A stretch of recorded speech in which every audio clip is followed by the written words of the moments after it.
ইয়া আবা হুরায়রা ইত্তাকিল মাহারিমা তাকুন আ'বাদান নাস।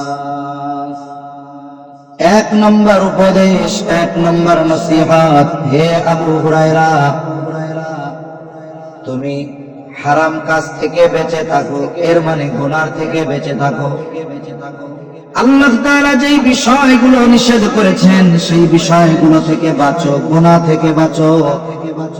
তাকুন আ'বাদান নাস, তুমি মানুষের মধ্যে সবচাইতে বড় আবেদ হয়ে যাইবা। আমরা মনে করি আবেদ হওয়ার জন্য ইবাদত বেশি বেশি করতে হবে, কিন্তু প্রকৃতপক্ষে প্রকৃত আবেদ হওয়ার জন্য গুনাহ ছাড়তে হবে। কারণ কোন ব্যক্তি যখন গুনাহ ত্যাগ করে নিজেকে পরিষ্কার পরিচ্ছন্ন করে ফেলে, পবিত্র করে ফেলে, সে যেই ইবাদত করে যতটুকু করে ততটুকুই ঠিক থাকে। আর যদি মানুষ গুনাহ জারি রাখে, নেকের কাজও করে, তাহলে দেখা যায় ওই আমল, অনেক আমল গুনাহর কারণে নষ্ট হয়ে যায়। এজন্য নবীজি সাল্লাল্লাহু আলাইহি ওয়াসাল্লাম আবু হুরায়রা রাদিয়াল্লাহু তাআলা আনহুকে এক নম্বরে উপদেশ দিলেন, ও আবু হুরায়রা, তুমি নিষিদ্ধ বিষয় থেকে বাঁচো, পাপ থেকে বাঁচো, তাইলে মানুষের মধ্যে সবচাইতে বড় আবেদ হয়ে যাইবা। আল্লাহ তাআলার কাছ থেকে নাজাত পাওয়ার জন্য অনেক ইবাদতের প্রয়োজন হয় না, তবে খাঁটি ইবাদতের দরকার হয়। যেমন এক হাদিসের মধ্যে নবীজি সাল্লাল্লাহু আলাইহি ওয়াসাল্লাম বলেন, আখলিস দীনাকা ইয়াকফিকাল আমালুল কলিল, তোমার ঈমান খাঁটি করো, দিন খাঁটি করো, অল্প আমল নাজাতের জন্য যথেষ্ট হয়ে যাবে। তার মানে নাজাতের জন্য অনেক আমল দরকার নাই, তবে আমলটা যেন খাঁটি হয় এইভাবে আমলটা করা দরকার। সাহাবায়ে কেরামের বিষয়টা তো এমনও আছে যে অনেক ইবাদত করেন নাই, কিন্তু নবীজির কাছ থেকে জান্নাতের সুসংবাদ পেয়েছে। আব্দুল্লাহ ইবনে আমর ইবনুল আস রাদিয়াল্লাহু তাআলা আনহু থেকে বর্ণিত, মুসনাদে আহমদের মধ্যে একাধিক বর্ণনা আসছে এক সাহাবীর ব্যাপারে। তিনি বলেন, একদিন আমরা ফজরের নামাজের জন্য, জামাতের জন্য অপেক্ষায় আছি। নবীজি সাল্লাল্লাহু আলাইহি ওয়াসাল্লাম আমাদের মাঝে আছেন। হঠাৎ করে নবীজি বললেন, এখন যেই ব্যক্তি প্রবেশ করবে সে জান্নাতি। সবার নজর দরজার দিকে, কোন সে সৌভাগ্যবান ব্যক্তি যার ব্যাপারে নবীজি এমনটা ঘোষণা দিলেন। দেখা গেল একজন ব্যক্তি নবীজির ঘোষণার পর মসজিদের দরজা দিয়ে ঢুকতেছে, তার চেহারা দিয়ে এখনো অজুর পানি, দাড়িটা এখনো ভেজা। এভাবে দ্বিতীয় দিন আবার ফজরের নামাজের পূর্বে নবীজি বলেন, এখন যেই ব্যক্তি দরজা দিয়ে ঢুকবে সে জান্নাতি। আবার সবার নজর দরজার দিকে, কোন সে ব্যক্তি? নবীজির এই সুসংবাদ কার ব্যাপারে দেওয়া হলো? তাকায় দেখে গতদিন যেই ব্যক্তি প্রবেশ করেছে আজকেও সে। গতদিন যেমন ওযুর পানি তার দাড়ির মধ্যে ছিল, আজকেও দেখা যাচ্ছে। দ্বিতীয় দিন অতিবাহিত হয়ে গেল, তৃতীয় দিন আবার ফজরের নামাজের পূর্বে নবীজি বলেন, এখন যেই ব্যক্তি দরজা দিয়ে ঢুকবে সে জান্নাতি। সবার নজর দরজার দিকে, কে সে সৌভাগ্যবান ব্যক্তি? দেখা গেল গত 2 দিন যেই ব্যক্তি যেই অবস্থায় ঢুকেছিল, আজকেও একই ব্যক্তি একই অবস্থায় দরজা দিয়ে ঢুকছে। মুসনাদে আহমদের মধ্যে কয়েকটা বর্ণনা আসছে এই বিষয়টা নিয়ে, কয়েকটা সনদে বর্ণনাটা আসছে। বর্ণনার আলোকে বোঝা যায় ওই ব্যক্তি ছিলেন হযরত সাদ রাদিয়াল্লাহু তাআলা। এক ব্যক্তির ব্যাপারে পরপর 3 দিন ঘোষণা। আব্দুল্লাহ ইবনে আমর ইবনুল আস উনি চিন্তা করলেন, নিশ্চয়ই কোনো স্পেশাল আমল আছে, যে আমলের কারণে নবীজি তার ব্যাপারে এই ঘোষণা দিয়েছেন। তার স্পেশাল আমলটা কি জানা দরকার, দেখা দরকার। এবার তিনি গিয়ে ওই ব্যক্তিকে বলতেছেন, ভাই, আমি আপনার বাড়িতে একটু রাত্রি যাপন করতে চাই, খাবার দাবার দেওয়া লাগবে না, শুধু রাত্রি যাপন করব। উদ্দেশ্য হলো সারা রাত জেগে থেকে দেখবে কোন আমলটা সে স্পেশাল করে। কারণ অধিকাংশ মানুষ আর স্পেশাল ইবাদত গুলো করে অধিক রাত্রিতে। রাতের শেষ প্রহরে ঘুম থেকে উঠবে, আল্লাহকে ডাকবে। নেককার বান্দারা নেক কাজও গভীর রাত্রে করে, চোর কিন্তু চুরিও গভীর রাত্রে করে, ডাকাতও কিন্তু মোটামুটি ডাকাতি গভীর রাত্রেই করে। এখন ওনার উদ্দেশ্য হলো উনি দেখবে কি আমলটা করে। ওনাকে আর এক ঘরে থাকতে দেওয়া হলো, ওনার চোখে তো ঘুম নাই, কারণ উনি দেখবে এই ব্যক্তি কোন আমল করে। দেখলো এশার নামাজের পর তিনি একটু পরে বাতিটা নিভা ঘুমায় পড়লেন। চিন্তা করতেছে এই বুঝি ঘুম থেকে উঠবে আর তার স্পেশাল আমল শুরু করবে। এইভাবে অপেক্ষা করতে করতে একটা সময় ফজর হয়ে গেল। আজকে রাত্রিতে সে আর ঘুম থেকে উঠে নাই। আজানের পর ঘুম থেকে উঠলো, ওযু করলো, এরপরে প্রস্তুতি নিয়ে মসজিদের দিকে চলে গেল। প্রথম দিন সারা রাত জেগে থেকে তার থেকে কোনো ইবাদতের দৃশ্য দেখা গেল না। চিন্তা করতেছে হয়তোবা কোনো কারণবশত আজকে বাদ গেছে, আরেকদিন থাকি। এবার আবার রাত্রি যাপনের অনুমতি, বলে না থাকো। আজকেও সারা রাত সজাগ। দেখা গেল আল্লাহর বান্দা এশার নামাজ পড়ে ঘুমিয়ে যায়, আর যখন ফজরের আযান দেয় তখন ঘুম থেকে উঠে। চিন্তা করে কালকেও কোনো আমল দেখলাম না, আজকেও কোনো আমল দেখলাম না, তাইলে আরেকদিন থাকি। কারণ কোন মানুষ যদি ধারাবাহিক কোনো আমল করে, এই আমলটা সহজে সে পরপর 3 দিন ইচ্ছা করে বাদ দিতে পারে না, সে দেয়ও না। এটা তার আদত, তার অভ্যাসের সাথে যায় না। যেমন শেখুল হাদিস জাকারিয়া রাহমাতুল্লাহি আলাইহি, ওনার অভ্যাস ছিল দিনের কিছু সময়ে উনি লিখতেন, লেখালেখি করতেন। ওনার এই নিয়ম, কোন ব্যক্তি যদি আসতো, মেহমান আসতো, ওনার নিয়মের কোন তারতম্য ঘটতো না। তবে উনি বলেন, শেখুল ইসলাম হুসাইন আহমদ মাদানী রাহমাতুল্লাহি আলাইহি যখন ওনার কাছে আসতেন, তখন ওনার নিয়মের ব্যত্যয় ঘটতো, ওনার সম্মানে কিছু বলতেন না। কিন্তু হুসাইন আহমদ মাদানী রাহমাতুল্লাহি আলাইহি ওনাকে ভালো মতো বুঝতেন। একদিন এই লেখার সময় উনি আসছেন, কথা বলতেছে, আর জাকারিয়া রাহমাতুল্লাহি আলাইহি ওনার লেখার টাইম চলে যাইতেছে। ওনার মধ্যে একটা অস্থিরতা কাজ করতেছে যে আজকে আমার কিছু লেখালেখি ছুটে যাবে। ওনার চেহারার মধ্যে পেরেশানির ছাপ। হুসাইন আহমদ মাদানী রাহমাতুল্লাহি আলাইহি বুঝতে পারলেন কোনো সমস্যা। তখন বলতেছে, হযরত আমি দৈনিক এই সময়ে কিছুটা লেখালেখি করি, আজকে তো একেবারেই হলো না, এজন্য অস্থির লাগতেছে, আমি একটু আমার লেখার ঘর থেকে আসতেছি। তা উনি গেলেন, কয়েকটা শব্দ লেখা আবার চলে আসলেন। তার মানে কি, এই কাজটা উনি কন্টিনিউ করেন, ধারাবাহিক ভাবে করেন, এজন্য একদিন ছুটে যাচ্ছে, এতে ওনার মধ্যে অস্থিরতা কাজ করতেছে। তাহলে কোন ব্যক্তি এই যেই নেক আমল ধারাবাহিক ভাবে করে, পরপর 3 দিন ছুটে যেতে পারে না। এইবার তিনি তৃতীয় দিন রাত্রি যাপন করলেন, কিন্তু অবস্থা বিগত 2 দিনের মতো। এশার নামাজ পড়ে ঘুমায়, আর ফজরের আযান দিলে ঘুম থেকে উঠে নামাজের জন্য প্রস্তুতি নেয়। আজকে আর তিনি নিজের থামায় রাখতে পারলেন না। এবার তিনি নিজের থেকেই প্রশ্ন করতেছে, ভাই পরপর 3টা রাত তোমার বাড়িতে অবস্থান করা এমনটা নয় যে আমার থাকার জায়গা নাই, তবে আমি একটা বিশেষ উদ্দেশ্যে তোমার বাড়িতে রাত্রি যাপন করেছি।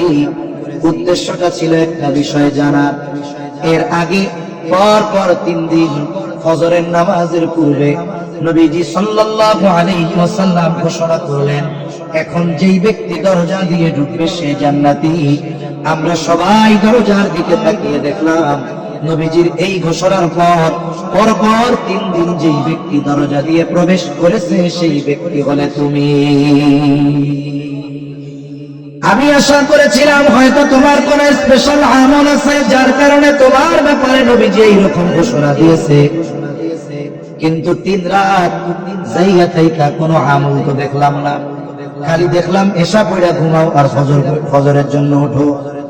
এইবার উনি বলতেছে আলহামদুলিল্লাহ, নবীজি যদি আমার ব্যাপারে বলে থাকেন তাহলে এটা আমার জন্য বড় পাওয়া, আলহামদুলিল্লাহ। তবে তুমি যেই আশায় রাত্রি যাপন করেছ, আমি এমন কিছু নাই, এমন কোন আমল আমার নাই। হ্যাঁ, তবে একটা জিনিস আমি করি, যখন রাতের বেলা আমি ঘুমাতে যাই, আমাকে যারা কষ্ট দিয়েছে তাদেরকে আমি মাফ করে আমার দিলটাকে পরিষ্কার করে ঘুমাতে যাই। কারো প্রতি কোনো বিদ্বেষ রাখি না, কারো প্রতি কোনো হিংসা রাখি না। কেউ যদি আমার টুকটাক কষ্ট দিয়ে থাকে, আমি তারে মাফ করে একেবারে পরিষ্কার একটা অন্তর নিয়ে বিছানায় ঘুমাইতে যাই। এইবার আব্দুল্লাহ ইবনে আমর ইবনুল আস রাদিয়াল্লাহু তাআলা আনহু বলেন, হ্যাঁ, তাহলে এই আমলের কারণেই হয়তো তোমার ব্যাপারে নবীজি এমন ঘোষণা দিয়েছে। তাহলে আমার এই কথাগুলো বলার একটা উদ্দেশ্য আছে, উদ্দেশ্য তো আছেই। উদ্দেশ্য কি? এই যে আপনারা টঙ্গাবাড়ি আলোকিত শ্রমিক কাফেলা ও এলাকাবাসী, এখানে আমার অধিকাংশ ভাই যারা আছেন তারা শ্রমজীবী মানুষ, কষ্ট করতে হয়। আবার এমন ভাবে কষ্ট করতে হয় তা না যে এসির মধ্যে চেয়ারে বসে 8 ঘন্টা 12 ঘন্টা ডিউটি করে, এমনটা নয়। বসার সুযোগও হয়তো 8 ঘন্টার মধ্যে থাকে না, দাঁড়িয়ে ডিউটি করতে হয়। কত কঠিন এবং কঠোর পরিশ্রম এই আমার শ্রমিক ভাইয়েরা করে। দেখুন, অনেকে মনে করে আল্লাহর ওলি হওয়ার জন্য একেবারে দিনভর তাসবিহ হাতে রাখতে হবে, দিনভর নামাজে থাকতে হবে, জিকির আজগার করতে হবে। হ্যাঁ, আমি আপনি যদি আপনার দিলটারে পরিষ্কার করতে পারি, যতটুকু ইবাদত করতে হবে এতটুকু যদি করি, যদি দিলটা পরিষ্কার থাকে, তাহলে নবীজির এই ঘোষণা গুনাহ থেকে যদি বাঁচতে পারি, আমার ইবাদত কম কিন্তু গুনাহ ছাড়ার কারণে আবেদদের তালিকায় নাম অন্তর্ভুক্ত হয়ে যাবে ইনশাআল্লাহ। এজন্য অনেকে আমরা ভাবি যে আমরা তো ইবাদত করতে পারি না, করার দরকার নাই, আপনি ছাড়েন, করা তো কষ্ট, সময় লাগে, আপনার সময় কম, পরিশ্রম, আপনি গুনাহ ছাড়েন। আপনি কাজ করতেছেন, অনেক ভাই আছে মনে করে যে কাজটা যেন একটু রিল্যাক্সেবল হয়, আরাম হয়, কানের মধ্যে গান, কাজ করে কি করে না। আপনি যে গুনাহ করতেছেন সাথে কাজটা করতেছেন, এতে কি হইলো? আপনি ওই গান শোনা অবস্থায় গুনার অবস্থায় আছেন। আল্লাহ না করুক, ওই সময় তো আপনার কাছে রহমতের ফেরেশতা নাই। ওই সময় যদি গান শ্রবণরত অবস্থায়, গুনার জিনিস দেখা অবস্থায়, গুনার কাজ করা অবস্থায় যদি মালাকুল মউত চলে আসে, তখন অবস্থাটা কি হবে? এজন্য দেখুন, গুনার থেকে বাঁচবো। আপনি যেই কাজটা করতেছেন বলে ওটাও আপনার ইবাদত হয়ে যাবে। হুজুর কেমনে? আমি মেশিন অপারেটিং করি, এটা আবার ইবাদত কেমনে হবে? কারণ নবীজি সাল্লাল্লাহু আলাইহি ওয়াসাল্লাম বলেন, কাসবুল হালালি ফরিদাতুন বা'দাল ফরিদা। ফরজ ইবাদতের পরে হালাল উপার্জন করা, এটাও ফরজ ইবাদত। হালাল উপার্জন করা এটা ইবাদত। কারণ আমাদেরকে হালাল উপার্জন, হালাল খাবার খাওয়ার নির্দেশ, হালাল উপার্জনের নির্দেশ আল্লাহ দিয়েছেন, আল্লাহর রাসূল দিয়েছেন। এজন্য হালাল উপার্জন, হালাল খাবার এটা ইবাদত। যদি আমি ঠিকমতো 5 ওয়াক্ত নামাজ পড়ি। একজন ব্যক্তি ফজরের নামাজ পড়ে বের হলো, এখন তার জীবন উপকরণ অর্জনের দরকার, রিজিকের জন্য কর্ম করা দরকার। এ যে কোনো কাজ করতে পারে, রিকশা চালাতে পারে, গার্মেন্টসে চাকরি করতে পারে, অন্য যে কোনো কাজ করতে পারে। যদি তার ওই কাজটা যদি হালাল হয়, হারাম না হয়, আর যদি সে নিয়ত করে ও রব, আমি এই হালাল কাজটা করতেছি হালাল খাওয়ার জন্য, হালাল উপার্জনের জন্য, যতক্ষণ সে এই ইবাদত কাজটা করবে ততক্ষণ তার আমলনামায় কবুল নফল ইবাদতের সওয়াব যোগ হতে থাকবে। আপনি মেশিন চালাচ্ছেন, ফজর পরে বের হইছেন, জরুরত সেরে আপনি অফিসে গেছেন, কোনো ফাঁকি টাকি নাই। নিয়ত কি? হালাল উপার্জনের নিয়তে আমি হালাল কাজ করতেছি। মুখে জিকিরও নাই আপনার, আপনি জিকির করতেছেন না, কোনো অসুবিধা নাই। জিকির যদি করা হয়, জবান যদি জিকিরে শিখতে হয়, সওয়াব তো আরো বেশি। কিন্তু আপনি চালাচ্ছেন মেশিন, আপনার উদ্দেশ্য কি? হালাল কর্ম, হালাল উপার্জন।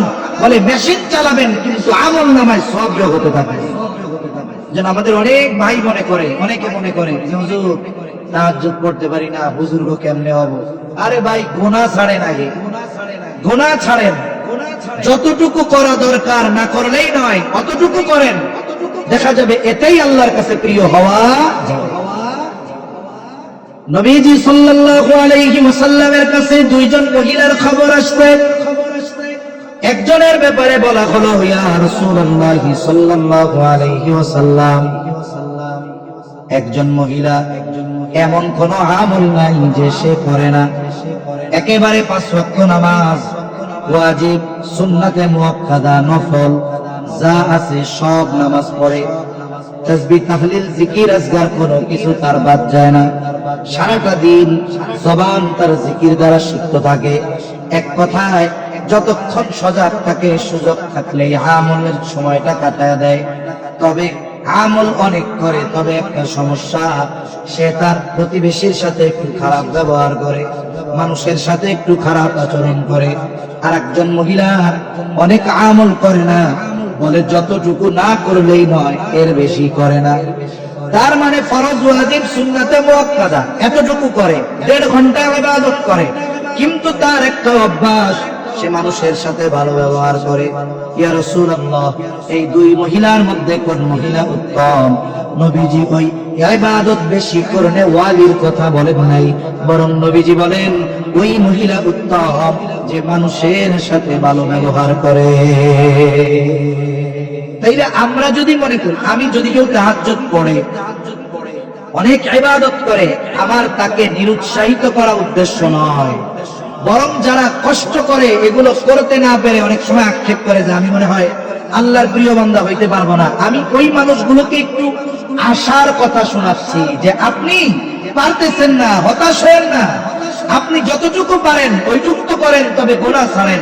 দেখুন, অনেক ইবাদত করে খারাপ আচরণের কারণে উত্তম হতে পারে নাই, অথচ ইবাদত যতটুকু দরকার ততটুকু করেছে, কিন্তু মানুষের সাথে ভালো ব্যবহারের মাধ্যমে সে আল্লাহর কাছে প্রিয় হয়ে গেছে। সুবহানাল্লাহ। তাহলে নবীজি সাল্লাল্লাহু আলাইহি ওয়াসাল্লাম বলেন, ইত্তাকিল মাহারিমা তাকুন আবাদান নাস। হে আবু হুরায়রা, তুমি গুনাহ ছেড়ে দাও, তাহলে তুমি মানুষের মধ্যে সবচেয়ে বড় আবেদ হয়ে যাইবা। তাহলে বলেন, বড় আবেদ হওয়ার জন্য সবচেয়ে জরুরি হলো গুনাহ ত্যাগ করা, গুনাহ ছেড়ে দেওয়া। সব ধরনের গুনাহ ছাড়বো তো ইনশাআল্লাহ। জবানের গুনাহ, চোখের গুনাহ, কানের গুনাহ, সব ধরনের গুনাহ থেকে বাঁচার চেষ্টা করব। আমি যদি চেষ্টা করি, আমাকে গুনাহ থেকে বাঁচার মতো তৌফিক, হিম্মত যিনি দিবেন তিনি কে? তবে আমার চেষ্টায় কোনো ত্রুটি থাকতে পারবে না। আল্লাহ আমাদেরকে সকল প্রকারের গুনাহ থেকে বেঁচে থাকার তৌফিক দান করেন। 2 নাম্বার, নবীজি সাল্লাল্লাহু আলাইহি ওয়াসাল্লাম বলেন, ও আবু হুরায়রা, ওয়া আরদা বিমা কাসামাল্লাহু লাকা তাকুন আগনান নাস। এই দুনিয়াতে সবাই ধনী হইতে চায়, ধনী। আসল ধনীকে? আসল ধনী তো আল্লাহ, তো ধনী। আল্লাহুল গনিয়্যু ওয়া আনতুমুল ফুকারা। আমরা সবাই ফকির, আল্লাহ গনি। তবে এই দুনিয়ায়ও আমরা একটু ধনী হইতে চাই, কিন্তু আসল ধনীকে? নবীজি সাল্লাল্লাহু আলাইহি ওয়াসাল্লাম বলেন, আল গিনা গিনান নাফস। অন্তরের ধনী হলো প্রকৃত ধনী। আর জাগতিক সিস্টেমে ধনী মূলত সে যার কোনো ঋণ নাই, মাত্রাতিরিক্ত চাহিদা নাই, সে হলো ধনী। যার মাত্রাতিরিক্ত চাহিদা আছে আর ঋণ আছে, মানুষ যদি চাহিদাকে কন্ট্রোল না করতে পারে, তাহলে সে প্রকৃতপক্ষে ধনী হইতে পারে না, তখন শুধু তার চাহিদা থাকে। যেমন অনেক সময় অনেকের ক্ষেত্রে আমরা এরকম শুনি, মনে করেন একজন, সে একটা ইন্টারভিউ দিচ্ছে, ইন্টারভিউতে কি দিছে, সে একজন সফল ব্যবসায়ী, সে একটা ইন্টারভিউ দিচ্ছে, বোঝানোর জন্য বলতেছে। ইন্টারভিউতে সে এক সময় বলছে, বাংলাদেশের অনেক ধনী আছে এরকম, তাদের জীবনী আছে। সে বলতেছে, আমি এই শহরে 100টা টাকা নিয়ে আসছিলাম। কি করছেন? বলে আমি কোনো মতে একটা ফ্যাক্টরিতে চাকরি নিয়েছি, ওই জায়গায় 5 বছর চাকরি করছি, কিছু টাকা জমাইছি, এরপরে ওইটা দিয়ে আমি নিজেই 2টা মেশিন কিনছি, এরপরে 5 বছর পরে আমি নিজে আবার এগুলো থেকে টাকা জমাইয়া মোটামুটি একটা শেড ভাড়া নিয়ে 50টা মেশিন দিয়ে একটা ছোট ফ্যাক্টরি বানাইছি। এরপরে আস্তে আস্তে কি হলো, মানে দেশের বিভিন্ন ব্যাংক আমার সফলতা দেখা আমারে খালি কয় যে লোন নেন, লোন নেন। এখন আমি লোন নিলাম, এখন আমার অধীনে 1000, 2000, 3000 মানুষ এখন আমার অধীনে চাকরি করে, অথচ আমি ঢাকা নিয়ে আসছিলাম 100 টাকা। কয় টাকা? 100 টাকা। এইরকম কোটিপতি মানুষ, এনাকেও যদি গিয়ে জিজ্ঞাসা করেন কি খবর, ব্যবসা কেমন চলতেছে, কেমন আছেন, না ভালো নাই, সব শেষ। অথচ নিয়ে আসছিল কয়শো টাকা? 100 টাকা। তাহলে উনি নিজে বলতেছে যে ওনার কিচ্ছু নাই, সব শেষ। আবার দেখা যাবে কি অনেকে আছে তার অ্যাসেট যত টাকার, তার চাইতে বেশি ঋণ আছে তার ব্যাংকে। তার অ্যাসেট মনে করেন 5000 কোটি টাকা, ও ব্যাংক থেকে ঋণ নিয়ে বসতে 10,000 কোটি টাকা, উনি কিন্তু বড় লোক। আসলে কি এটা ধনী না ঋণী? তাহলে যার ঋণ আছে সে ধনী না, যার চাহিদার সীমাবদ্ধতা নাই সে ধনী না। প্রকৃত ধনীকে, প্রকৃত ধনী হলো সে তার জন্য আল্লাহ যতটুকু বরাদ্দ রেখেছে ওইটুকুতে যে সন্তুষ্ট থাকে, প্রকৃত ধনী হলো সে। নাইলে আমাদের চাহিদা এত, জীবনে আমরা ধনী হইতে পারবো না। নবীজি সাল্লাল্লাহু আলাইহি ওয়াসাল্লাম এক হাদিসের মধ্যে আসছে, এক জায়গায় তিনি বসেছেন, একটা গোল বৃত্ত এঁকেছেন, বৃত্তের মাঝ থেকে তিনি একটা দাগ ওই বৃত্তের শেষ প্রান্তে নিয়ে লাগাই দিয়েছেন, আর অনেকগুলো দাগ ওই বৃত্তকে ওভারটেক করে বেশি বাহিরে নিয়ে গেছেন। নবীজি সাল্লাল্লাহু আলাইহি ওয়াসাল্লাম এই রেখাটা দ্বারা, এই আকার দ্বারা বোঝাতে চেয়েছেন আমাদের হায়াতটা হলো ওই দাগ পর্যন্ত সীমাবদ্ধ, কিন্তু দাগের বাইরে অনেকগুলো দাগ, ওগুলো হলো আমাদের আশার পরিধি।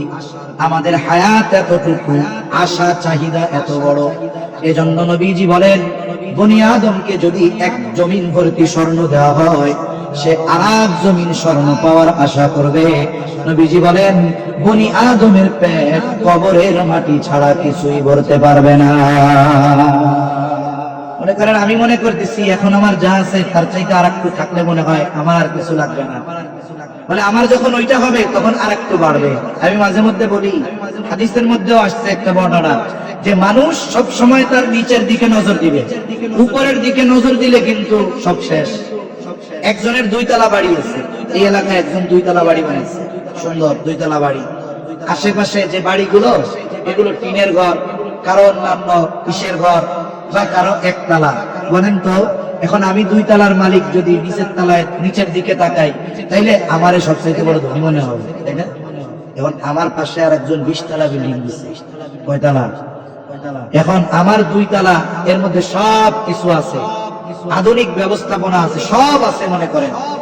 এখন পাশে যখন 20 তলা হবে, আমি যখন 20 তলার দিকে তাকামো, মাথার থেকে টুপিটা পড়ে যাইব, আর এই 20 তলার দিকে তাকায় মনে হবে আরে এরকম একটা বিল্ডিং যদি আমার হইতো। এখন আর 2 তলার মধ্যে শান্তি নাই। এজন্য আমার চাহিদা যখন বাড়ে, আমাদের কি করা উচিত? আমাদের উচিত হলো তখন একটু ঢাকা শহরে মাঝে মধ্যে যাওয়া। আমি তো চিন্তা করতেছি 2 তলা বাড়ি, 1 তলা বাড়ি আমার ভালো লাগতেছে না, আমার আরো দরকার। আমি যখন ফুটপাতে দেখবো ওই শীতের মধ্যে কম্বল নাই, লুঙ্গিটারে গায়ে দিয়ে পা মোড়া দিয়ে এরকম শুয়ে আছে, এগুলো যখন দেখবো আর চিন্তা করব, তখন মনে হবে আলহামদুলিল্লাহ, আল্লাহ আমার অনেক ভালো রাখছে। এজন্য আমরা যদি আমাদের থেকে, অবস্থান থেকে উপরের দিকে তাকাই, তাহলে শান্তি নাই।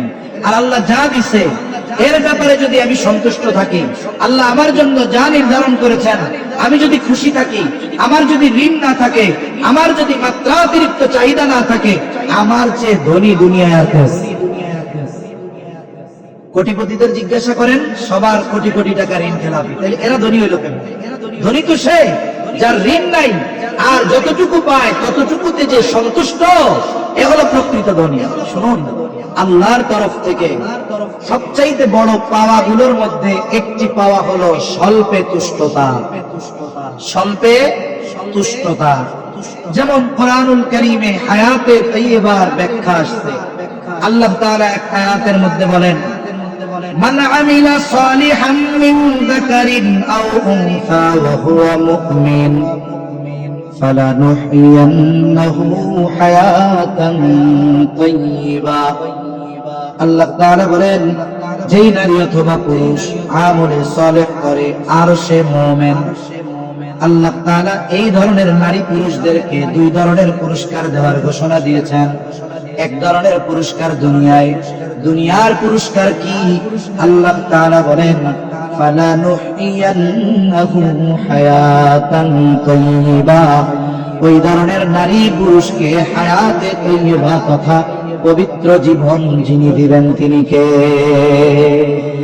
এই পবিত্র জীবনের ব্যাখ্যায় আসছে, পবিত্র জীবন হলো শান্তিময় পবিত্র এক জীবন, যেই জীবনে শান্তি আছে অপবিত্রতা নাই, শান্তি আছে অপবিত্রতা নাই। শান্তি অন্তরের সাথে সম্পৃক্ত, সুখ আসবাবের সাথে সম্পৃক্ত। মনে করেন গরম লাগতেছে একজনের, গরম লাগলে কি চালায়? ফ্যান। ফ্যানটা কি বলে? এটা গরম নিবারণে, একটু সুখের জন্য, রিল্যাক্সের জন্য। এখন ফ্যানেও যায় না, যার একটু টাকা আছে সে কি লাগায়? এয়ার কন্ডিশন লাগায়। এখন তার এয়ার কন্ডিশনে গা ঠান্ডা হবে, কিন্তু বলেন তো ওই লোকটার ছেলেটা যদি মাদকাসক্ত হয়, ওই লোকটার স্ত্রী যদি বদ্দিন হয়, মেয়েটা যদি পাপাচারে লিপ্ত হয়, এসির ঠান্ডা গা ঠান্ডা করবে কিন্তু অন্তর ঠান্ডা করতে পারবে? তাহলে এই যে সুখ আসবাবের সাথে সম্পৃক্ত, শান্তি হৃদয়ের সাথে সম্পৃক্ত। আর একজন বাবা, সে চাকরি করে, কষ্ট করে, রিক্সা চালায়, অল্প বেতন পায়, চাকরি করে। এখন তার ছেলে আছে দুইটা, নেককার অথবা ধরেন হাফেজ আলেম, স্ত্রী খুব ভালো পর্দানিসীন দিনদার, সেও মোটামুটি দিনের উপরে চলে। বলেন তো ওনার বাড়ি এসি নাই, অনেক ডেকোরেশন করা সুন্দর বাসাও নয়, ফ্যানও নাই, কিন্তু গরম লাগে, শীতেও কষ্ট হয়, কিন্তু অন্তরে শান্তি আছে না নাই? তার জীবনটাও পবিত্র, আল্লাহ তাআলা তাকে শান্তিও দিয়েছে। আর একজনের জীবন অপবিত্র, সুখের আসবাব আছে কিন্তু অন্তরে শান্তি নাই। হায়াতে তাইয়্যিবার ব্যাপারে বলা হয় যে পবিত্র শান্তিময় জীবন আল্লাহ দুনিয়ায় দিবে। এরপরে কি দিবে? স্বল্পে তুষ্টতা আল্লাহ দান করবে, স্বল্পে তুষ্টতা। তার মানে আমি যতটুকু পেয়েছি, এতটুকু পাওয়ার পরে আমি আল্লাহর শুকরিয়া আদায় করতেছি, আলহামদুলিল্লাহ। আর স্বল্পে তুষ্ট ব্যক্তি যে, সে সবকিছু সর্বপ্রথম চায় যার কাছে, তিনি কে? তার প্রয়োজন যতটুক আল্লাহর কাছে চায়। হায়াতে তাইয়্যিবার আরেকটা ব্যাখ্যা বলে, আল্লাহ তাআলা ওই ব্যক্তিকে দুনিয়ায় চলার জন্য যা দরকার আল্লাহ তাআলা তাকে তাই দান করবে, সুবহানাল্লাহ। তার মানে অমুখাপেক্ষী জীবন আল্লাহ তাআলা তাকে দিবে। তার জীবনে যা প্রয়োজন আল্লাহ প্রয়োজন মেটানোর ব্যবস্থা করবে। মানুষের কাছে হাত পাতাবে না, তার হাত শুধু একজনের কাছেই পাতবে, চাইবে, তিনি কে? আল্লাহ। তাহলে নবীজি বলেন, ওয়া আরদা বিমা কাসামাল্লাহু লাকা তাকুন আগনান নাস। আমার জন্য কতটুকু রিজিক, আমার তকদিরে কতটুকু রিজিক, এটা দুনিয়ার কেউ বন্টন করে না। বন্টন করে কে? তাহলে আল্লাহ তাআলা আমার জন্য যতটুকু নির্ধারণ করেছেন, ওইটুকু পাওয়ার পরে যদি আমি সন্তুষ্ট থাকতে পারি আল্লাহর সিদ্ধান্তের উপর, নবীজি বলেন, তাকুন আগনান নাস, তুমি মানুষের মধ্যে সবচাইতে বড় ধনী হয়ে যাইবা। আর প্রকৃত ধনী সে, আল গিনা গিনান নাফস, অন্তরের ধনী যে, সে হলো প্রকৃত ধনী। আর ওই ব্যক্তি সে যে আসলেও ধনী, এটা সে মোটামুটি উপলব্ধি করতে পারে। ঋণের পেরেশানি নাই, 3-4টা ঘুমের বড়ি খাইয়া ঘুমানো লাগে না, ঘুমানোর জন্য এসি লাগানো লাগে না। সে পরিশ্রম করে, কষ্ট করে, এসিও লাগে না, বালিশের সাথে মাথা দেয়, ডাইন কাত থেকে সোজা হওয়ার আগে ঘুমছে ঘুম। আছে না নাই? ভাই, যার ঘুম নাই তার কি অশান্তি, তারে জিজ্ঞাসা করেন। 3 নাম্বার, নবীজি সাল্লাল্লাহু আলাইহি ওয়াসাল্লাম বলেন, ওয়া আহসিন ইলা জারিকা তাকুন মুমিনা, তুমি তোমার প্রতিবেশীর সাথে ভালো আচরণ করবা, তাহলে তুমি প্রকৃত মুমিন হতে পারবা। তার মানে আমি আপনি যদি প্রকৃত মুমিন হতে চাই, যেই গুণগুলো অর্জন করা দরকার, এর মধ্যে একটি হলো প্রতিবেশীর সাথে ভালো আচরণ। প্রতিবেশী, আমি যেখানেই অবস্থান করি, আমার পাশে যে আছে এক হিসাবে সে আমার প্রতিবেশী। আমার পাশে যিনি, সে আমার প্রতিবেশী। আমি অফিসে আছি, আমার পাশে যেই সহকর্মী, ওই সময় সে আমার প্রতিবেশী। আমার বাসা যেখানে, আমার বাসার পাশে যিনি আছেন আর এক বাসা, সে আমার প্রতিবেশী। গ্রামে আমার বাড়ি, আমার বাড়ির সাথে যার বাড়ি, তিনি আমার প্রতিবেশী। এখন কত দূর পর্যন্ত প্রতিবেশী, এই ব্যাপারে কয়েকটা মত আছে। যাই হোক, ওইদিকে যাব না, লম্বা কথা হয়ে যাবে। মূল কথা, আমার পাশে যিনি আছেন প্রতিবেশী। কিন্তু আফসোস, আমাদের দেশে প্রতিবেশীর সাথে সুসম্পর্কের চাইতে প্রতিবেশীর সাথে খারাপ সম্পর্ক থাকে বেশি। আর এই অবস্থাটা গ্রামে হয় সবচেয়ে বেশি। শহরে তো মনে করেন কর্মব্যস্ত মানুষ, দিনের বড় একটা সময় তার কর্মস্থলে কাটে, বাসায় হয়তো আসবে, গোসল টোসল করবে, এরপরে খানা দানা খাবে, হয়তো কাজ থাকলে কাজ করবে, ঘুমায়া যাবে। এইখানে প্রতিবেশীর সাথে দেখা করারও সুযোগ হয় না। কিন্তু গ্রামে এটা বেশি। সব জায়গায় দেখি একজন দাবি করে যে তোমার বাড়ির মধ্যে আমার 5 হাত, আর একজন কয় তোমার বাড়ির মধ্যে আমার 10 হাত। এইবার দুই প্রতিবেশী একজন একজনের সাথে মুখ দেখায় না। সেই প্রতিবেশী গ্রামের হোক, শহরের হোক, কর্মস্থলের হোক, সর্বহালতে এই প্রতিবেশীর সাথে আমি ভালো আচরণ করব। শুধু তাই না, বুজুর্গানে দিন বলেন, সফরে চলতেছি, সফরে এখন আমার পাশের সিটে আরেকজন বসতে, আরে কেমন যেন ওই সফর চলাকালীন সময় সেও আমার প্রতিবেশী। আমি এমন কোন কাজ করব না যাতে আমার পাশে বসে থাকা লোকটার কষ্ট হয়। প্রতিবেশীর সাথে ভালো আচরণের ব্যাপারে নবীজি কতটা গুরুত্ব দিয়েছেন? নবীজি সাল্লাল্লাহু আলাইহি ওয়াসাল্লাম বলেন, আউসিনি জিবরিল বিল জার হাত্তা যানানতু আন্নাহু সাইওয়ারিসাহু। নবীজি সাল্লাল্লাহু আলাইহি ওয়াসাল্লাম বলেন, জিবরাইল আমাকে প্রতিবেশীর হকের ব্যাপারে এত গুরুত্ব দিচ্ছিল, আমি মনে করেছিলাম হয়তো প্রতিবেশীকে ওয়ারিশ বানায়া দেওয়া হবে। প্রতিবেশী সে যদি অমুসলিম হয়, তারও আমার উপরে হক আছে। মানুষ হিসাবে মানুষের সাথে মানুষের কিছু হক আছে। একজন মানুষ হতে পারে অমুসলিম, কিন্তু মানুষ হিসাবে তার কিছু হক আমার কাছে আছে। ওই মানুষটা যদি মুসলিম হয়, মুমিন হয়, তাহলে তার হক আমার কাছে আরো বেড়ে যায়। মানুষটা যদি প্রতিবেশী হয়, তাহলে হক তো থাকেই, অমুসলিম হলেও হক।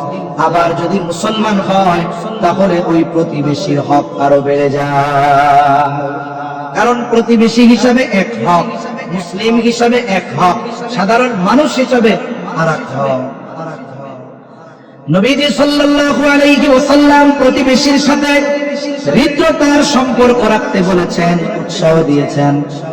নবীজি সাল্লাল্লাহু আলাইহি ওয়াসাল্লাম এক হাদিসের মধ্যে বলেন, তোমরা তোমাদের তরকারির মধ্যে ঝোল বাড়ায়া দিবা। ঝোল কেন? নবীজি বলেন, যাতে করে তোমরা তোমার প্রতিবেশীর খোঁজ খবর নিতে পারো। এক সময় মানুষের মধ্যে এটা ছিল, কারো বাড়িতে যদি একটু ভালো রান্না করতো, তাহলে প্রতিবেশীর সাথে এটা শেয়ার করতো। এখন চিন্তা করে, ওই যে সুপি সুপি খাও, দরজা লাগাইয়া খাও, ঘেরানো যেন না বাইরে ভাই, থাই গ্লাসটা লাগায় না। এই অবস্থা হয়েছে আমাদের। অথচ দেখুন, আমার প্রতিবেশী যদি কেউ অভাবী, অভুক্ত, দরিদ্র থাকে, আর আল্লাহ যদি আমারে মোটামুটি স্বাবলম্বী বানায়, সামর্থ্যবান বানায়, আমি অনেক ইবাদত করি, আমল করি, কিন্তু আমার প্রতিবেশী পাশে অভুক্ত, ক্ষুধার্ত, আমি জানি। আমি যদি এই প্রতিবেশীর দিকে একটু খোঁজ না নেই, খবর না নেই, তাহলে কিয়ামতে আমার খবর আছে। হাদিসের মধ্যে আসছে, নবীজি সাল্লাল্লাহু আলাইহি ওয়াসাল্লাম বলেন, কিয়ামতের দিন আল্লাহ তাআলা বলবে, ও বান্দা, আমি অভুক্ত ছিলাম, আমারে খাবার দাও নাই। আমি পিপাসিত ছিলাম, পানি পান করাও নাই। আমি বস্ত্রহীন ছিলাম, বস্ত্র দাও নাই। অসুস্থ ছিলাম, সেবা শুশ্রূষা করো নাই। বান্দা বলবে, আল্লাহ, আপনার তো এই সমস্ত কোনো কিছুর প্রয়োজন হয় না, এরপরেও যদি প্রয়োজন হইতো সুযোগ থাকতো দিতাম।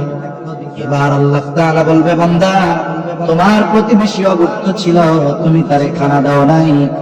প্রতিবেশী পিপাসিত ছিল, তারে পানি পান করাও নাই। শীতে কষ্ট করেছে, বস্ত্রহীন ছিল, তাকে বস্ত্র দাও নাই। অসুস্থ ছিল, খোঁজ খবর নাও নাই, সেবা শুশ্রূষা করো নাই। তুমি যদি তাদের সাথে এমনটা করতা, আমি আল্লাহ তাহলে এগুলো পেয়ে যাইতাম। তাহলে প্রতিবেশীর সুখে দুঃখে খোঁজ খবর রাখা কতটা জরুরি। আফসোসের বিষয়, আজকে আমাদের মধ্যে সেই হৃদ্রতা নাই, আমাদের মধ্যে সেই ভালোবাসা নাই। অথচ নবীজি সাল্লাল্লাহু আলাইহি ওয়াসাল্লাম বলেন, লাইসাল মুমিন আল্লাযী ইয়াশবাউ, ওই ব্যক্তি প্রকৃত মুমিন নয় যে নিজে পেট ভরে খায় আর পাশে তার প্রতিবেশী অভুক্ত কাটায়। ওই ব্যক্তি প্রকৃত মুমিন হতে পারে না। এজন্য দেখুন, প্রতিবেশীর সাথে ভালো আচরণ করো। নবীজি বলেন, তাকুম মুমিনা, তুমি প্রকৃত মুমিন হয়ে যাইবা। আমরা খোঁজ খবর নিব তো প্রতিবেশী। এই যে রোজার মাস আসতেছে, রোজার মাস দেখবেন কত মানুষ আছে ইফতারের টেবিলে 10 প্রকারের আইটেম। যখন মানুষ দিনভর রোজা রাখে, রোজার সময় যখন শেষ, আজান দেয় ইফতারের সময়, সবচাইতে চাহিদা থাকে পানির দিকে, শরবতের দিকে, তাই না? তখন মানুষ কি করে, ডক ডক করে 4 গ্লাস মেরে দেয় শরবত। বলে 10 আইটেম যে আছে, পানি খাওয়ার পর 10 আইটেম থেকে একটাও ও আর খাইতে পারবে না, কারণ পানি দিয়ে পেট ভরে ফেলছে। কিন্তু চোখ এমন এক জিনিস, ওইটারে সারা দুনিয়া দিয়েও ভরানো যায় না। সামনে যখন দেখে সব আছে, দেখে যে হায়রে তরমুজ নাই, আফসোসের ঠেলায় শেষ। না রে আল্লাহ রে, তরমুজটা নাই রে। 10 প্রকার সামনে আছে, শুকরিয়া নাই। 1 প্রকার তরমুজ নাই, আফসোসে শেষ। উনি এত আইটেম সামনে নিয়ে অপেক্ষা করতেছে, রোজা রাখবে, ইফতার করবে, অথচ ওনার পাশে প্রতিবেশী ওই সেহরির সময় রান্না করা গরম ভাতে পানি দিয়ে রাখছিল, ওইটাতে পানি দিয়ে রাখছে, তরকারি নাই, কিচ্ছু নাই, একটা মরিচ পোড়ায় বসে আছে, পেঁয়াজ নিয়ে, লবণ নিয়ে আজান দিবে আর উনি ইফতার করবে। আর এই জায়গায় ওনার 10 প্রকারের আইটেম, এতে ওনার চোখ ভরতেছে না। এইরকম রোজাদার, ইফতার করনেওয়ালা মানুষ সমাজে আছে না নাই? খবরদার। এমনি সময় তো খেয়াল রাখবো, রোজার সময় এই বিষয়টা আরো একটু বেশি করব। ভাই, আমার যদি সম্ভব হয়, আল্লাহ যদি সামর্থ্য দেয়, একা না পারি, 10 জন মিলে 2 জন মানুষের গোটা রোজার মাসের ইফতারের জন্য, সাহরির জন্য যতটুকু দরকার আমি আপনি কিনে দিব। এতে কি হবে? আরে ভাই, আমি কর্মব্যস্ত, আমল করতে পারি না, ওই লোকটা আমি তারে দিলাম, কিচ্ছু বলার দরকার নাই। আমাদের অভ্যাস কি জানেন? আমাদের অভ্যাস হইলো, আমরা দান কইরা যারে দান করি এর কাছে দোয়া চাই। কি বলি? ধরেন, দোয়া করেন। আপনি যদি এর কাছেই দোয়া চান, তাহলে আল্লাহর কাছে কি নিবেন? সেজন্য বুজুর্গানে দিন বলেন, কাউকে কোনো কিছু দিয়ে তার থেকে কোনো কিছু আশা করা যাবে না, দোয়াটাও চাওয়ার দরকার নেই। কারণ আমি দিচ্ছি আল্লাহর খুশির জন্য, আল্লাহকে সন্তুষ্ট করার জন্য। ও আমার জন্য কি দোয়া করবে, তার চাইতে আল্লাহ যদি দেয় আমাকে অগণিত দিবে, ঠিক কিনা বলে? এজন্য আমরা চেষ্টা করব। আমি একজন একা একটা পরিবারের 2-3 জন মানুষের খরচ দিতে পারবো না, সামর্থ্য নাই।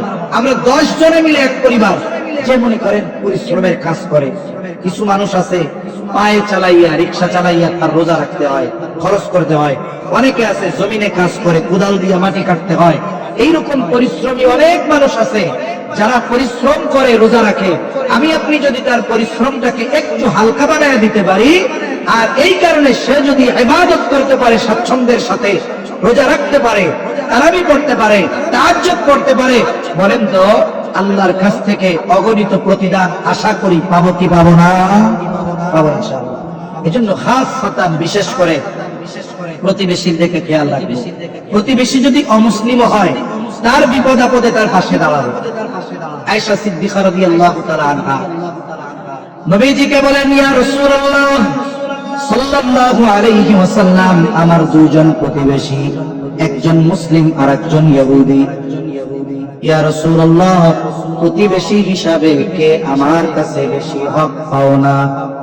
2 জনের পরিচয়টাও পরিষ্কার করে দিয়েছে, একজন মুসলিম আর একজন ইহুদি। কিন্তু নবীজি এমনটা জবাব দেন নাই যে মুসলিম সে তোমার কাছে বেশি হক পাও না, বরং নবীজি বলেন, আয়েশা, যার দরজা তোমার দরজার বেশি কাছে, প্রতিবেশী হিসাবে সে তোমার কাছে বেশি হক পাও না। এই জন্য আমরা আমাদের প্রতিবেশীর সাথে ভালো আচরণ করব। তো তাহলে কি হবে? নবীজি বলেন, তাকুম মুমিনা, প্রকৃত মুমিন হতে পারবা।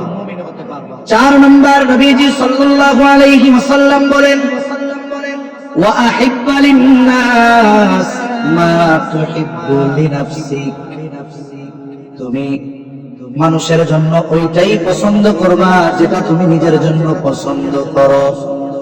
অনেক সময় দেখা যায় আমরা অন্যের জন্য ওইটা পছন্দ করি যেটা নিজের জন্য পছন্দ করি না।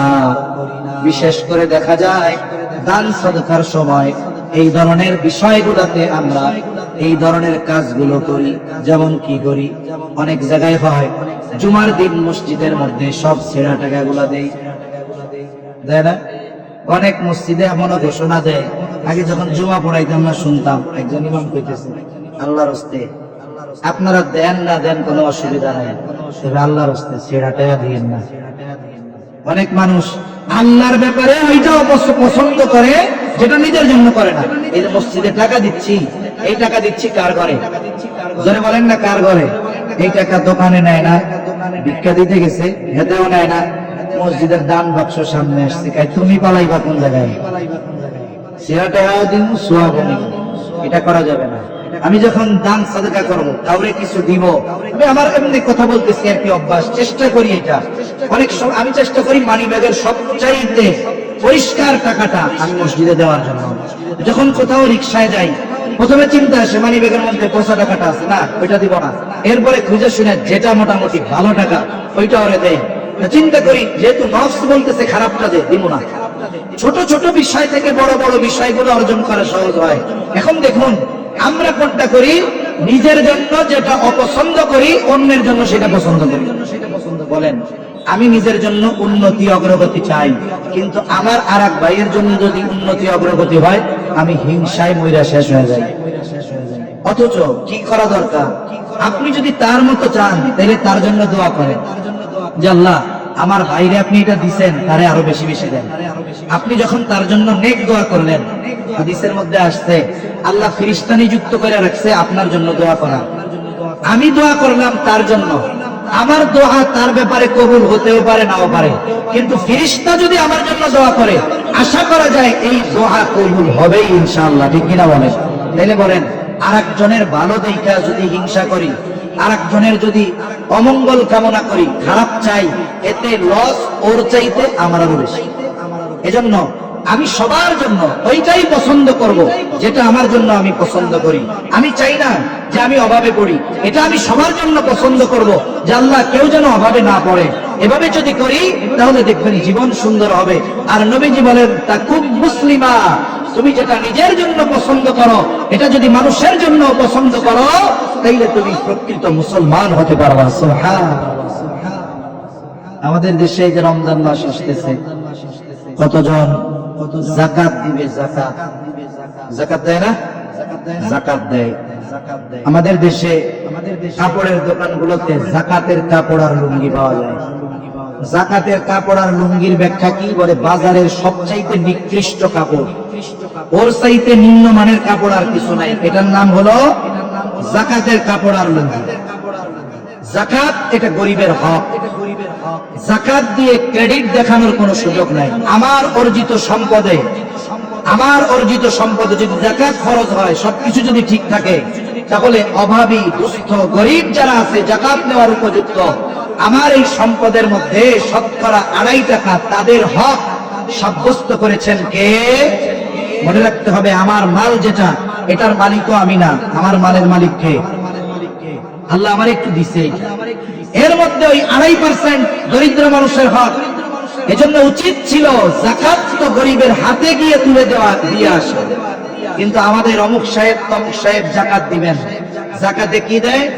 একটা শাড়ি আর একটা লুঙ্গি। এমন শাড়ি লুঙ্গি একবার ধোয়ার পরে ওইটা তেনা না কাপড় নাকি কাগজ, এটা বোঝা যায় না। এখন বলেন তো, যে সাহেব যাকাত দিচ্ছেন ওই শাড়ি আর লুঙ্গি যদি সাহেবরে বলা হয়, সাহেব এই লুঙ্গি তো আমাদের দিলেন, আপনিও এটা পরেন, আপনার বউরেও এটা পরাইয়েন, দেখেন তখন কি অবস্থা হবে। তার মানে কি, এইটা উনি নিজের জন্যই অপছন্দ করে, অথচ উনি অন্যকে এগুলো দিচ্ছে। এ ধরনের কাজ কখনোই সমীচীন নয়। বরং কেউ যদি যাকাত দিতে চায়, এমন ভাবে দিবে, এক ব্যক্তিকে দরকার হয় দিক, সে যেন আগামী বছর যাকাত দেওয়ার মতো সম্পদ উপার্জন করতে পারে, যাকাত দেওয়ার উপযুক্ত হতে পারে। আমাদের দেশে যে যাকাত দেওয়া হয়, এটা মূলত যাকাত দেওয়ার নামে এক ধরনের তামাশা করা হয়। তাহলে মূল কথা হলো, আমি নিজের জন্য যেটা পছন্দ করব, মানুষের জন্য এটাই পছন্দ করব। আমি নিজের জন্য যেটা চাই, মানুষের জন্য সেটা চাইব। যদি এই অভ্যাস গড়ে তুলতে পারি, নবীজি বলেন তাকুন মুসলিমা, তাহলে তুমি প্রকৃত মুসলমান হয়ে যাইবা। শেষ কথা 5 নাম্বার, নবীজি বলেন ওয়ালা তুকসিরিয যাহিকা ফাইন্না কাসরাতায যাহিকি তুমিতুল কলব। আল্লাহর নবী বলেন বেশি হাসিও না, বেশি হাসিও না, কারণ অতিরিক্ত হাসি হৃদয়কে মৃত বানায় দেয়।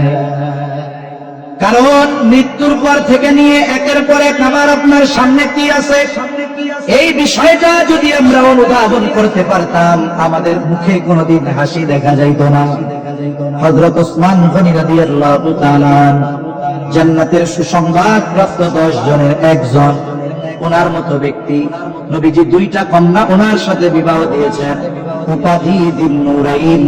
যখন দ্বিতীয় স্ত্রী মারা যায়, নবীজি বলেন ও ওসমান, আমার তো আর কোন কন্যা বিবাহ দেওয়ার মতো নাই, যদি আরো কন্যা থাকতো তাহলে আমি তার সাথে তোমার বিবাহ দিয়ে দিতাম।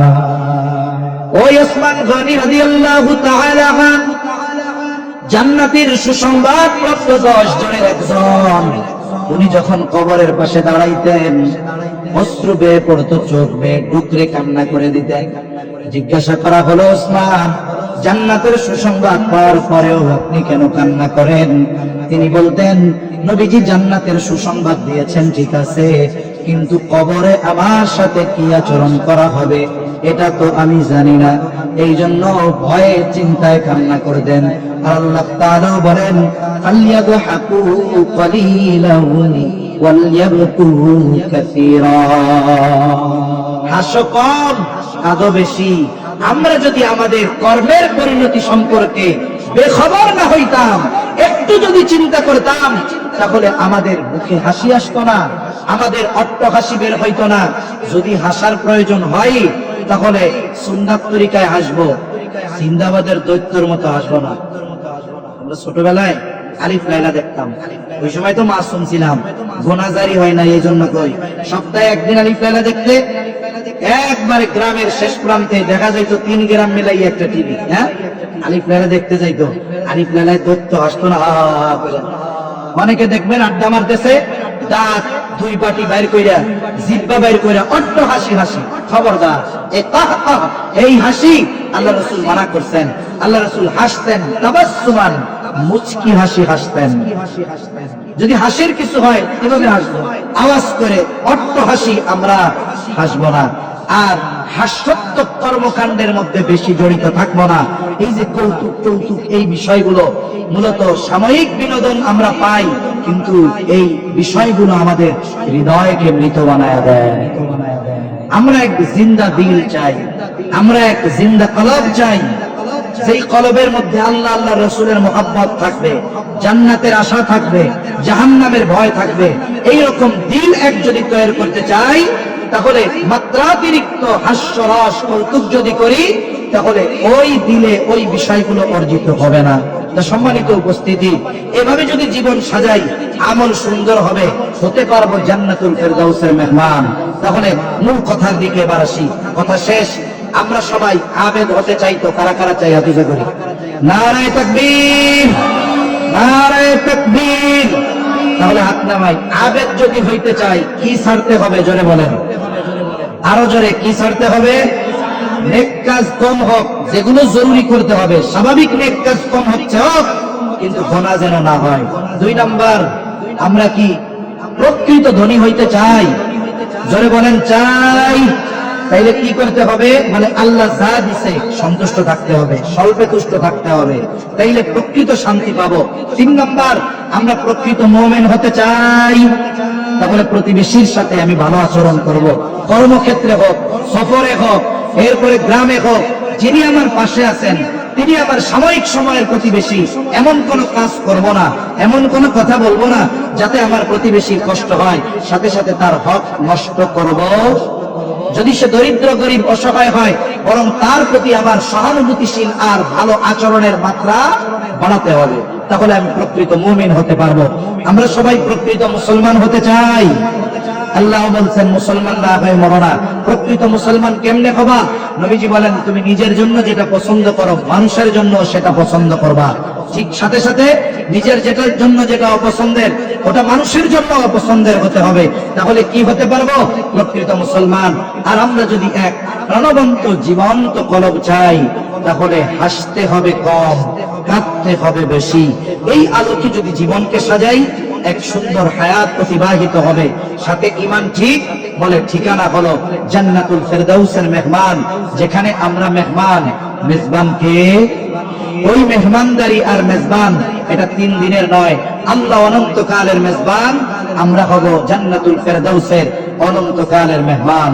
আল্লাহ সুবহানাহু ওয়া তাআলা আমাদের সবাইকে নবীজির এই সুন্দর নসিহতগুলোর আলোকে আমাদের জীবনকে সুসজ্জিত করার তৌফিক আল্লাহ দান করেন। সকলে বলি আমিন। ওয়া আখিরু দাওয়ানা আনিল হামদুলিল্লাহি রাব্বিল আলামিন। আসসালামু আলাইকুম ওয়া রাহমাতুল্লাহি ওয়া বারাকাতুহু। আসসালামু আলাইকুম ওয়া রাহমাতুল্লাহি ওয়া বারাকাতুহু।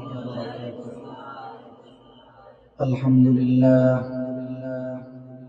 الحمد لله وكفى وسلام على عباده الذين اصطفى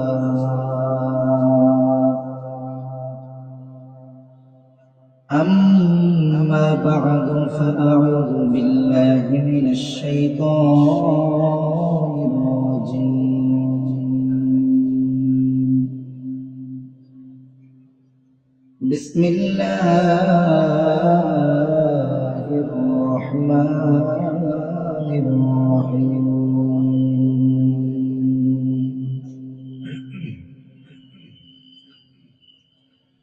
إن الذين آمنوا وعملوا الصالحات كانت لهم جنات الفردوس نزلا وقال رسول الله صلى الله عليه وسلم اتق المحارم تكن أعبد الناس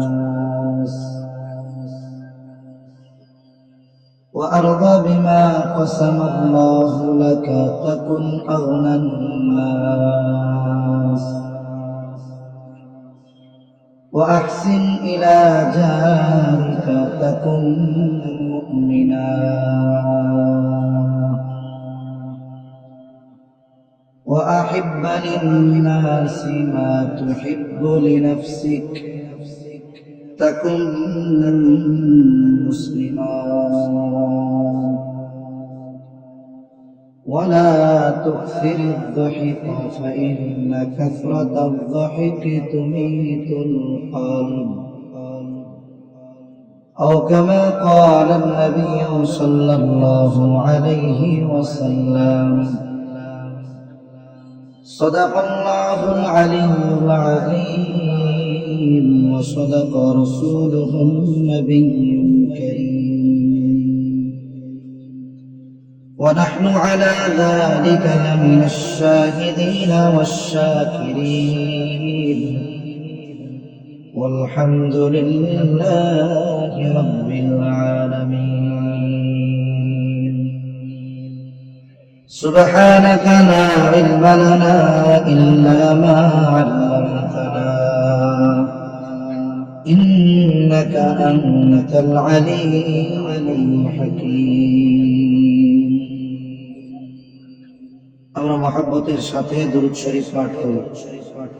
اللهم صل على محمد وعلى آل محمد كما صليت على إبراهيم وعلى آل إبراهيم إنك حميد مجيد اللهم بارك على محمد وعلى آل محمد كما باركت على إبراهيم وعلى آل إبراهيم إنك حميد مجيد الحمد لله ঐতিহ্যবাহী ঢাকা সাভার আশুলিয়া টঙ্গাবাড়ি আলোকিত শ্রমিক কাফেলা ও এলাকাবাসীর উদ্যোগে দ্বিতীয় বার্ষিক ওয়াজ মাহফিলের সম্মানিত শ্রদ্ধেয় সভাপতি, প্রধান অতিথি, বিশেষ অতিথিবৃন্দ সহ সম্মানিত শ্রদ্ধেয় উলামায়ে কেরাম, সামনে উপস্থিত মুরব্বিয়ানে কেরাম, সমবয়সী যুবক বন্ধু, স্নেহের ছোট ভাই, মাইকের আওয়াজ যত দূরে যায় নিজ নিজ স্থানে অবস্থানরতা সম্মানিত শ্রদ্ধা মা ও বোন, আল্লাহ তাআলার দরবারে অগণিত শুকর যে মহান মালিক হায়াতে বরকত দিয়ে সুস্থ রেখে তার মহান হুকুম মাগরিবের নামাজের পর হাজারো মানুষের মধ্য থেকে যাচাই বাছাই করে এই দিনই মজমায় আসবার, বসবার, কিছু কথা বলবার এবং শ্রবণ করবার সুযোগ যে মহান মালিক দান করেছেন, সে মহান মালিককে খুশি করার জন্য মহব্বতের সাথে অন্তর থেকে জবান খুলে কালিমাতুশ শুকর পাঠ করি আলহামদুলিল্লাহ। অগণিত দুরূদ ও সালাম সাইয়্যিদুল আম্বিয়া, আশরাফুল আম্বিয়া, খাতামুল আম্বিয়া, ইমামুল মুরসালিন, রাহমাতুল লিল আলামিন মুহাম্মাদুর রাসূলুল্লাহ সাল্লাল্লাহু আলাইহি ওয়াসাল্লামের উপর আমি আপনাদের খেদমতে পবিত্র কুরআনুল কারীমের একটি আয়াত ও রাসূল আকরাম সাল্লাল্লাহু আলাইহি ওয়াসাল্লামের অগণিত হাদিস থেকে একটি হাদিস পাঠ করেছি। আল্লাহ তাআলার কাছে তৌফিক চাই, আল্লাহ তাআলা কিছু কথা বলার তৌফিক দেন যে কথাগুলো আমাদের সবার দুনিয়া এবং আখিরাতের জন্য কল্যাণকর হয়। সকলে জবান খুলে বলি আমিন। সম্মানিত উপস্থিতি, আমরা সবাই জানি রজব মাস চলতেছে। ইতিমধ্যে রজব মাসের 20 তারিখ শুরু হয়ে গেছে সূর্যাস্তের সাথে সাথে। রজব মাস এমন একটি মাস যেই মাসটাকে আল্লাহ তাআলা কুরআনুল কারীমে আমাদের জানিয়ে দিয়েছেন যে সম্মানিত মাস সমূহের একটি মাস হলো এই রজব মাস। আল্লাহ তাআলা জানায় দেন আসমান জমিন সৃষ্টি থেকে নিয়ে মাস 12টা, এর মধ্যে 4টি মাস হলো সম্মানিত মাস। মিনহা আরবাআতুন হুরুম, এর মধ্যে 4টি মাস হলো সম্মানিত মাস। এটা আল্লাহ কর্তৃক সুনির্ধারিত। এই মাসগুলোর মধ্যে আল্লাহ তাআলার পক্ষ থেকে সবচাইতে বড় নির্দেশ হলো ফালা তাযলিমু ফীহিন্না আনফুসাকুম, হারাম মাস সমূহের মধ্যে তোমরা গুনাহ করিও না, নিজেদের উপরে নিজেরা জুলুম করিও না। তার মানে মানুষ নিজের উপরে জুলুম করে গুনাহ করার মাধ্যমে। আমি যখন গুনাহ করব, আমি আমার উপরে জুলুম করব। কেন? কারণ পাপ কাজ করার মাধ্যমে আমি আমার জন্য শাস্তিকে অবধারিত করে ফেলি। তাহলে গুনাহ করা মানে যে গুনাহ করে সে নিজের উপরেই নিজে জুলুম করে। আল্লাহ তাআলা সব সময় তো গুনাহ থেকে বাঁচতে বলেছেন, তবে এই মাস সমূহে গুনাহ থেকে বাঁচার ব্যাপারে অতিরিক্ত গুরুত্ব দিয়েছেন। কেন? কারণ মানুষের আমলের দাম সময় এবং স্থানের কারণে অনেক সময় বেড়ে যায়। যেমন আজকে আমরা মাগরিবের নামাজ পড়লাম এই পাশের মসজিদে। আমরা যদি এই মাগরিবের নামাজটা মসজিদুল আকসায় পড়তে পারতাম, তাহলে এই নামাজ 3 রাকাতই ছিল, কিন্তু সওয়াবটা আল্লাহ তাআলা জায়গার দামের কারণে 250 গুণ পর্যন্ত বাড়ায়া দিতেন। এই নামাজটাই যদি আমরা মসজিদে নববীতে পড়তে পারতাম, মাগরিবের নামাজ 3 রাকাতই, কিন্তু ওই জায়গার দামের কারণে আল্লাহ তাআলা সওয়াব কমপক্ষে 1000 গুণ বাড়ায়া দিতেন। এই মাগরিবের নামাজটাই যদি আমরা মসজিদে হারামে পড়তে পারতাম তাহলে এই নামাজের প্রতিদান আল্লাহ তাআলা 1,00,000 গুণ বাড়ায়া দিলেন। সুবহানাল্লাহ। ইবাদতের পরিমাণ সমান, শুধুমাত্র স্থান পরিবর্তনের কারণে প্রতিদান কোথায় চলে গেছে। আবার দেখুন, স্বাভাবিক নফল রোজা আমরা রাখি, স্বাভাবিক নফল সিয়াম রাখি, নামাজ পড়ি, কিন্তু বলেন তো, যদি ওই নফল নামাজ শবে কদরের রাতে হয়, স্বাভাবিক সময়ের 2 রাকাত নফল নামাজ আর শবে কদরের 2 রাকাত নফল নামাজ এক না? কারণ এই রাতের কত গুরুত্ব, কত তাৎপর্য, কত দাম। আল্লাহ তাআলা বলেন, লাইলাতুল কদরি খায়রুম মিন আলফি শাহর। লাইলাতুল কদর 1000 মাসের চাইতে উত্তম একটি রজনী। যেই মাস সমূহে লাইলাতুল কদর নাই, এই রকম 1000 মাসের চাইতে একটা রাতের দাম এত বেশি। সুবহানাল্লাহ। তাহলে স্থান আর জায়গার কারণে ইবাদতের দাম বাড়ে। অনুরূপ ভাবে পাপ তো পাপ, ওই পাপ করার ক্ষেত্রে যদি সময় আর কিছু স্থানের কারণে ওই পাপের শাস্তির মাত্রাও বাড়ে। যেমন সব সময় পাপ যেটা সেটা পাপ, স্বাভাবিক বিষয়। অনেকের বদ অভ্যাস আছে, সিগারেট খাওয়া, ধূমপান করা, মন্দ একটা কাজ। চায়ের দোকানে করতেছে, আমরা দেখতেছি, কিছু বলি না। কিন্তু কোন ধূমপায়ী যদি মসজিদের মধ্যে এসে ধূমপান করে, কি করবেন? এটা সহ্য করবেন?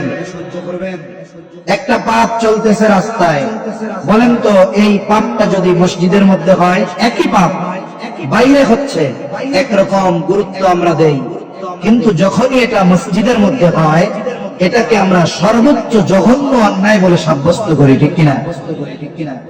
অনুরূপ ভাবে কেউ এমনি সময় পাপ করে, এটা এক বিষয়, করতেছে, পাপ তো পাপ। কিন্তু যদি শবে কদর, শবে বরাতের রাত্রেও পাপ করে, আমরা কি বলি? কত বড় জালেম, দেখছো? শবে কদরের রাত, শবে বরাতের রাত, আজকে রাতটাও পাপ ছাড়লো না, কত বড় জঘন্য পাপী এটা। তাহলে পাপ তো সব সময় করা নিষেধ, তবে এই মাস সমূহে, এই মাসগুলো সম্মানিত মাস হওয়ার কারণে আল্লাহ তাআলা গুরুত্ব দিয়ে বলেছেন, ফালা তাযলিমু ফীহিন্না আনফুসাকুম। এই মাস সমূহে তোমরা পাপ করার মাধ্যমে নিজেদের উপরে নিজেরা জুলুম করিও না। এজন্য এই মাস সমূহে যদি পাপ করে, অন্য সময়ের পাপের চাইতে এই সময়গুলোর পাপের ব্যাপারে আল্লাহ বেশি কঠোর হবেন, শাস্তি দিবেন। অনুরূপ ভাবে আশা করা যায়, অন্য সময় নেক আমল করে আমরা সওয়াব পাইতাম, এই সময়গুলোতে যদি পাপ বাদ দিয়ে নেকের কাজ বেশি করি, আশা করা যায় আল্লাহ তাআলা যদি চান প্রতিদানও বাড়ায়া দিতে পারে। এই রজব মাস চলতেছে, এখন থেকেই আমরা রমজানের প্রস্তুতি নিব ইনশাআল্লাহ, শারীরিক ভাবে, মানসিক ভাবে। আমি যে আয়াতখানা আপনাদের খেদমতে তিলাওয়াত করেছি, এই আয়াতের মধ্যে আল্লাহ সুবহানাহু ওয়া তাআলা 2টি শর্তের আলোকে জান্নাতুল ফেরদাউসের মেহমান হওয়ার দাওয়াত দিয়েছেন। একটি হলো ঈমান, আর একটা হলো নেক আমল। একটি ঈমান, আর একটি হলো নেক আমল। ঈমান শিরিক মুক্ত, পরিচ্ছন্ন এক ঈমান আমার হতে হবে, যেই ঈমানের মধ্যে কোনো দুর্বলতা থাকবে না, যেই ঈমান শিরিক মিশ্রিত হবে না, শিরিক মুক্ত ঈমান। 2 নম্বর নেক আমল।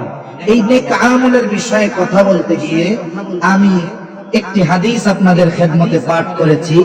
এই হাদিসটাই মূলত আজকে আমরা ইনশাআল্লাহ মুযাকারা করব, আল্লাহ তৌফিক দান করেন। অনেক সময় আমাদের ধারণা হলো এরকম যে সবচাইতে বড় আবেদ কে, ইবাদত সবচাইতে বেশি কে করে, সবচেয়ে বড় আবেদ কে?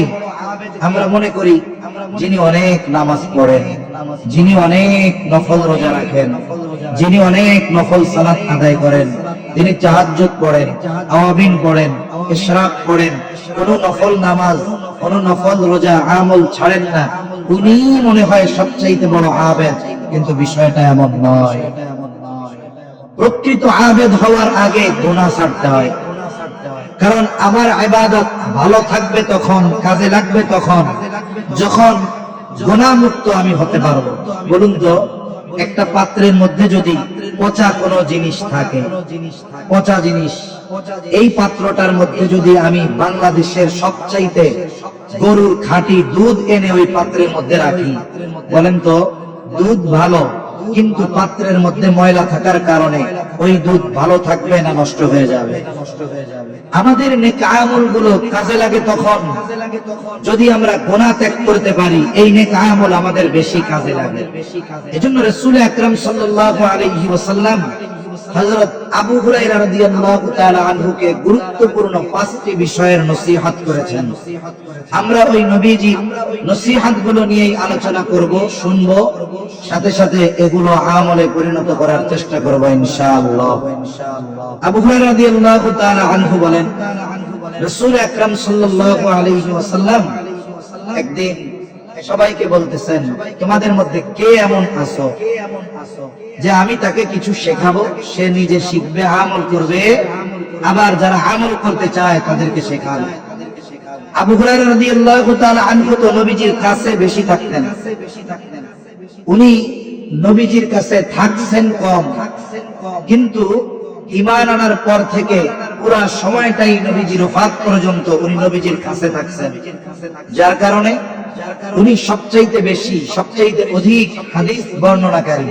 আবু হুরায়রা রাদিয়াল্লাহু তাআলা আনহু, এমন কোন হাদিস নাই যেখানে আবু হুরায়রা রাদিয়াল্লাহু তাআলা আনহুর হাদিস নাই, এমন কোন হাদিসের কিতাব নাই। আবু হুরায়রা রাদিয়াল্লাহু তাআলা আনহু বলেন, আনা ইয়া রাসূলুল্লাহ, আল্লাহর রাসূল আমি আছি, নিজে আমল করব, যদি কেউ আমল করতে চায় আমি তাকে শিখিয়ে দিব। এবার নবীজি সাল্লাল্লাহু আলাইহি ওয়াসাল্লাম আবু হুরায়রা রাদিয়াল্লাহু তাআলা আনহুর হাতটা এরকম চাইবা ধরলেন। অনেক সময় একজন একজনের সাথে পথ চলতেছে, বন্ধুর সাথে বন্ধু, গুরুত্বপূর্ণ কিছু কথা বলার জন্য, গুরুত্বপূর্ণ কিছু কথা বলার প্রস্তুতি স্বরূপ তার মনোযোগ ভালোভাবে আকর্ষণ করার জন্য অনেক সময় কি করে, ডাক দেওয়ার পরে হাতটা ধরে, এই মেয়ে এদিকে আসো। এটা পরিচিত লোকের সাথেই করা যায়। যেহেতু আবু হুরায়রা নবীজি সাল্লাল্লাহু আলাইহি ওয়াসাল্লামের কাছে সব সময় থাকেন, এইবার নবীজি সাল্লাল্লাহু আলাইহি ওয়াসাল্লাম আবু হুরায়রা রাদিয়াল্লাহু তাআলা আনহুর হাত চাইবা ধরলেন। গুনে গুনে 5টি নসিহত তিনি করলেন। কয়টা নসিহত? জোরে বলেন না কয়টা? জীবন পরিবর্তন হওয়ার মতো 5টা নসিহত। আবু হুরায়রা রাদিয়াল্লাহু তাআলা আনহু বলেন,